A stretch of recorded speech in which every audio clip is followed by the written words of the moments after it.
उपमुख्यमंत्री अजित पवारांची तक्रार करण्यासाठी सामाजिक कार्यकर्त्या अंजली दमानिया दिल्लीमध्ये पोहोचल्या। दमानिया या अजित पवारांची तक्रार अमित शहांकडे करणार आहेत, तर मुंढवा जमीन घोटाळा प्रकरणी अंजली दमानिया थेट दिल्लीमध्ये पोहोचल्या। केंद्रीय गृहमंत्री शहांच्या भेटीसाठी 2 दिवसांची वाट पाहणार असं दमानिया यांनी म्हटलेलं आहे। शहांची भेट झाली नाही तर मुंबई हायकोर्टात याचिका दाखल करणार।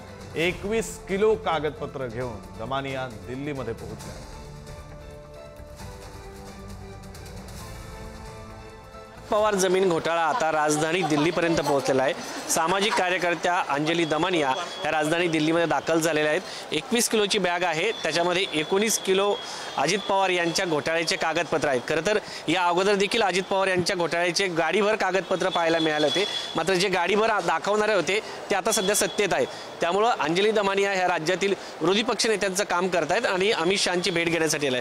ताई, खरं या सगळ्याची इतकी गंमत वाटते की मला अशी ती बॅग बिग दाखवताय तुम्ही, मला खूपच कसं तरी होतंय, कारण अशी सगळी नाटकं मला नाही करतायत। ते भाजपला शोभतात, मी तर बॅगमध्ये घालावेच लागतील एवढे पेपर आहेत म्हणून ते बॅगमध्ये घालून आणले आहेत।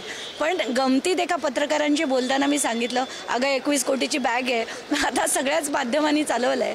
पण असो, आत्ताच्या घटकेला महत्त्वाचं असं आहे की पुण्याचा जो गोंधळ चालला आहे, म्हणजे तिथे एकानंतर एक, म्हणजे आधी जैन जो हॉस्टेलचा घोटाळा झाला, तिथे बोपोडी नावाची जी जमीन झाली तिथे घोटाळा झाला आणि एका जमिनीचा घोटाळा झाला, हा 4था घोटाळा बाहेर जो उघडकीस आला आहे।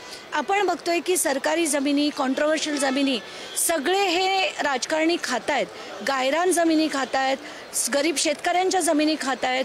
आता कुठेतरी हे थांबणं गरजेचं आहे आणि यांना शिक्षा होणं गरजेचं आहे। आणि जे लोक म्हणतात ना की कायदा सगळ्यांना समान वगैरे असतो, बिलकुल नसतो। कारण आज मी जर स्कॅम केला तर आपल्याला तात्काळ जेलमध्ये टाकलं जाईल, आपल्याला कुठलीही मुभा स्टॅम्प ड्युटी भरण्यात दिली जाणार नाही।